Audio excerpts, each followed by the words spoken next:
welcome back. It is day 3 on our workshop timber frame build. Yesterday we made some good progress. We got the roughing out done on our braces. We've got 2 more of those to do and then we can get onto the curvy lines.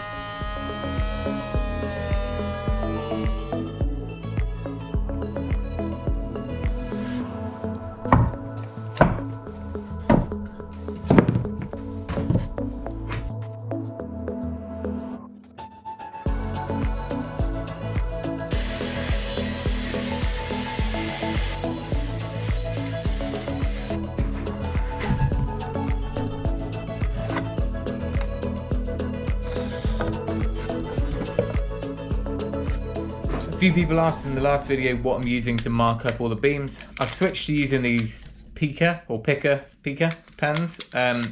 Jason, our plumber, has been raving about them to me for ages, and I thought I'd get some because when you're working with wet timbers or large timbers or rough timbers, a colour and something that's a bit more weatherproof is a much better and easier way to go.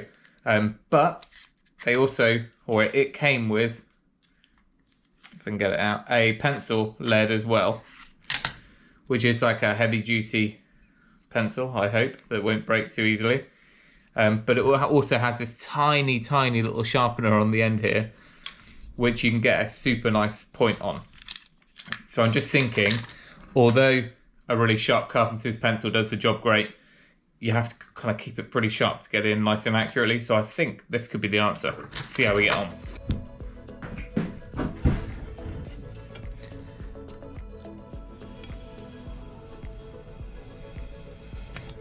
That is way more accurate. I wish I'd used that all along. The notches in your speed square, which you can stick your pencil in to scribe a line, that just sits in there really nicely. We were ending up oversized slightly using a fat pencil or a blunt pencil.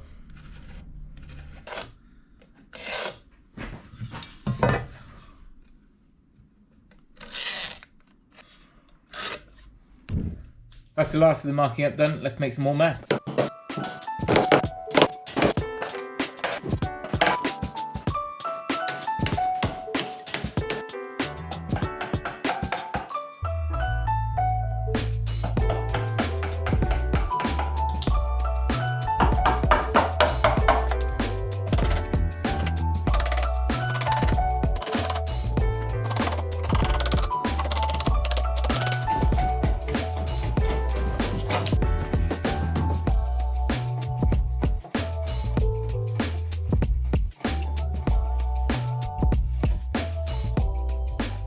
That should be the last of our roughing out done.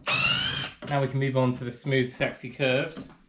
Now, like I might have said yesterday, I've always just used curved braces when I did the oak frame. They come either with a curved grain already or they're slightly shaped, and those timbers are kind of used as they come. Whereas what we're trying to do is cut a bit of a curve into our square timber here.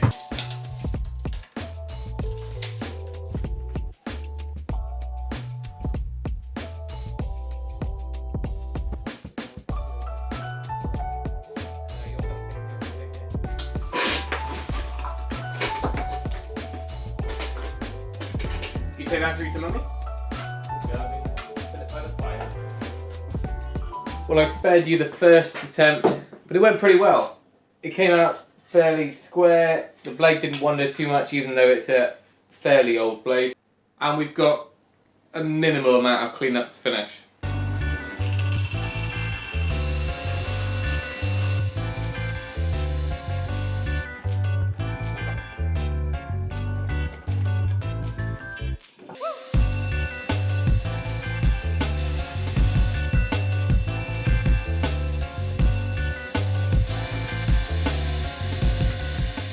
So this was our guinea pig brace. I think it's worked out just fine. You can see the tenons on the end there. So I'm thinking I could have made a slightly more curvy curve, but by the time it's all sanded up, I think it's enough. 1 done, 9 to go.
So a couple of hours and we're now at a point where all 10 braces are all curvy. They've all got the tenons done and we're pretty much ready to stack them up and forget about them for a week or so. And also I'm going to run the router over just the areas where there's no joinery, like I've done on the frames in the past. So what have we learned from all that? Batching stuff is far easier if you do at least a few at a time to a stage and then carry on that stage.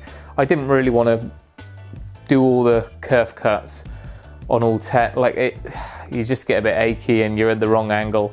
I was actually standing on one of the kids' stools to get up high enough because this workbench is quite high. Time-wise, I guess we did a bit of a short day yesterday and a couple of hours this morning. It's a lengthy procedure compared to just bolting them up square and butt joining everything. 45 minutes per brace to get it to this point. Let's put that behind us. Now I reckon for the remaining part of this episode, I'm actually going to take you up to the office and show you the design, because as good as it is for me to be just wafting bits of A4 paper in front of you, I kind of want to talk through a few of these bits in SketchUp and on the drawing board and see what you think. Okay, welcome to SketchUp for Dummies. This is not my forte, but now and then when I need something more accurate and I can work out angles and lengths and things, it's a good go-to option. Now, this is our frame that we're working on. So let's give you the basics. So we are very close to our boundary. That means we are limited to 2.5 meters to the maximum point of the building. And I don't want to go for another flat roof. I just feel like we've done the garage conversion in a flat EPDM roof. The shed we did last year is just a monopitch, and it could look a bit slabby. It's not going to be the most elegant of buildings anyway from the outside, but we're going to deal with what we've got, and I'm going to come up with just a shallow pitch using that big ridge beam. As you can see, it is fairly straightforward. Our plate around the top, our top beams are all completely level. There's a few reasons for that, and I'll come to them in a second. We're using, for the majority of it, 175 by 175 timbers. They're 7-inch square, and it's all being done in Douglas fir, except we use oak pegs for our joints. So this back wall here is just one fixed wall. Everything's split into bays, and that is both for the joinery side of things, but also for aesthetics and functionality of the workshop. I'm seeing each of these bays almost as its own zone in the workshop. And I'll come back to that in the future when we start talking about the layout of tools. It's not a massive space, and it soon will fill up. But if we can start thinking about where things are going now, it will help us in the long run. So you can see I've got this larger door here. Now, someone or a few people mentioned about this brace. I think it was on Facebook. I know that that's going to span into our opening, and I'm absolutely fine with that.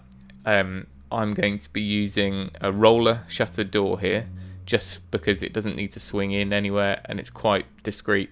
And an insulated one of those should be as good as anything else. That will seal down to the floor. This is never going to be used for vehicle access. It's never really going to be used for anything more than just bringing in larger sheet goods and getting larger workbenches and tools in and out and things like that. So that is the idea for that. It's about 2.1, 2.2 meters opening. And the other reason why this brace doesn't really matter is because along this side, although a lot of the units are going to be on casters, they are going to be along that side, so there's going to be something here anyway. So we still got a good 1.8 meter opening. And then swinging around to this side, I can't see myself using the shutter door that much, but swinging around to this side, this is the main door. Of course, we need to chop out this timber here, and we won't have blocks there, so this will be a full height door, just sneaking it in. I might even have to just notch out, I think, 25mm out of this beam at the top, which will be fine, but it just another thing I need to make sure I remember, because it's going to be easier on sawhorses than above my head. So we'll have a door frame in there. All of this will be clad on the outside, and that will be the main access door, and we'll have a path leading to that. And then finally, our remaining opening is, or not opening, it's just going to be a fixed glazed unit.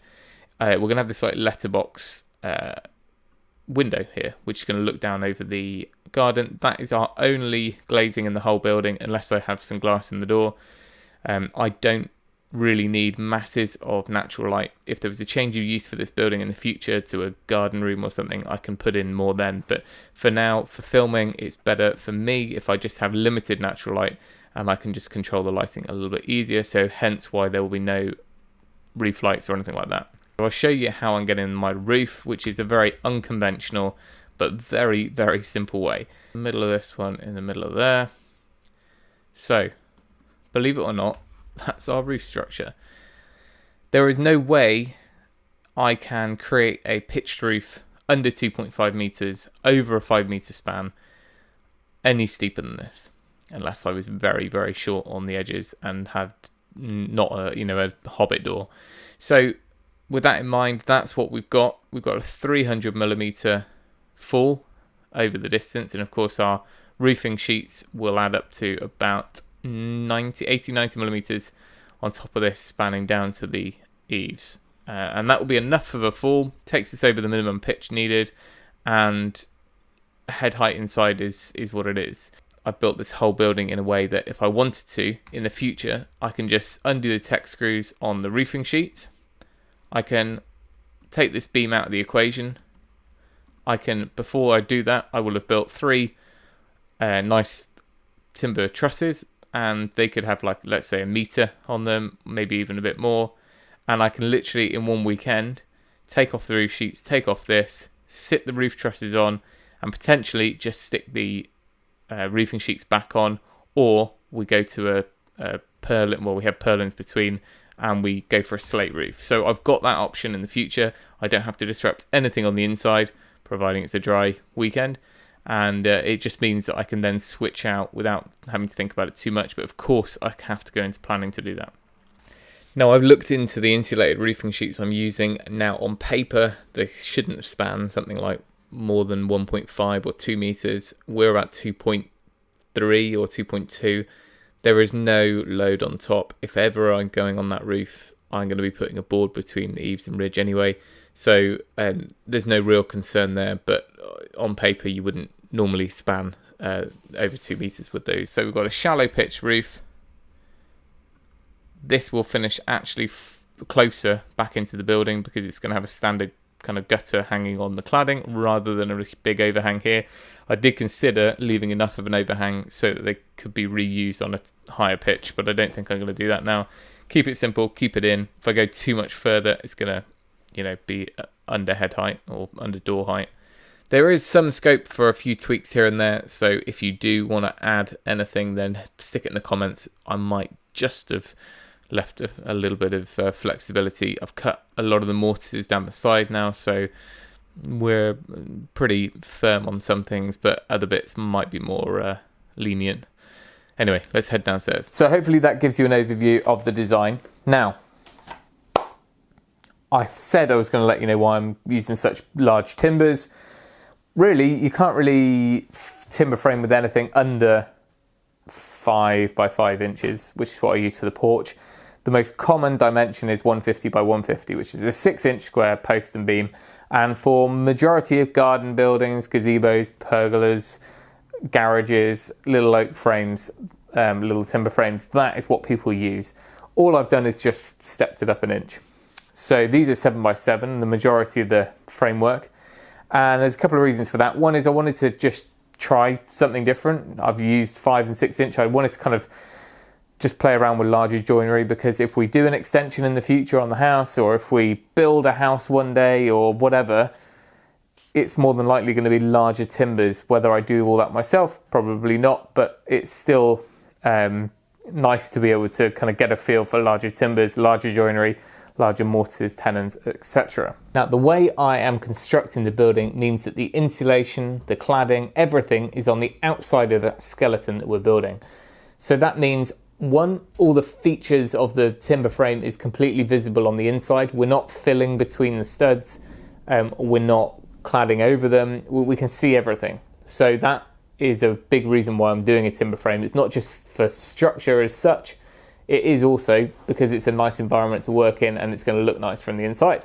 Right, time to use some imagination. Imagine this was still a square 7-inch piece of timber, so it was coming down like that. On the outside of that, we're going to be using insulated panels. So there'll be a lot of that. And the cladding will be on the outside of that. So we're looking from the inside now. So we'll have posts, and then this depth here is going to be fully exposed. So you'll see all of this inside the building. This full depth here is then available for shelving, storage, racks, units can sit within that. And that 7-inch bit, which is this widest point back, I figured that nearly all of my tools will fit within that space, even some of the larger ones. All the hand tools will fit there, and it just means that that is completely bonus space for the workshop, because everything on the inside between the posts is just going to be simply workbenches and larger machinery. So I can cram quite a lot in that space in a nice way, and it's all going to be nicely framed between posts, because as much as I want things to be super practical, there's an appearance bit to it as well. And if you're going to spend a few hours in there each week, then we may as well make it look nice. Right, apologies for all that nerdy on-screen stuff. I just thought it was worth getting the design out there, giving you an overview of the build before we get any further. But fear not, tomorrow's episode will feature the big tools. We're back outside, we're getting the mortises cut, we're getting the beams cut to length and dodging the bad weather. But thank you for watching. Remember, if you can, do it yourself, and we'll see you next time.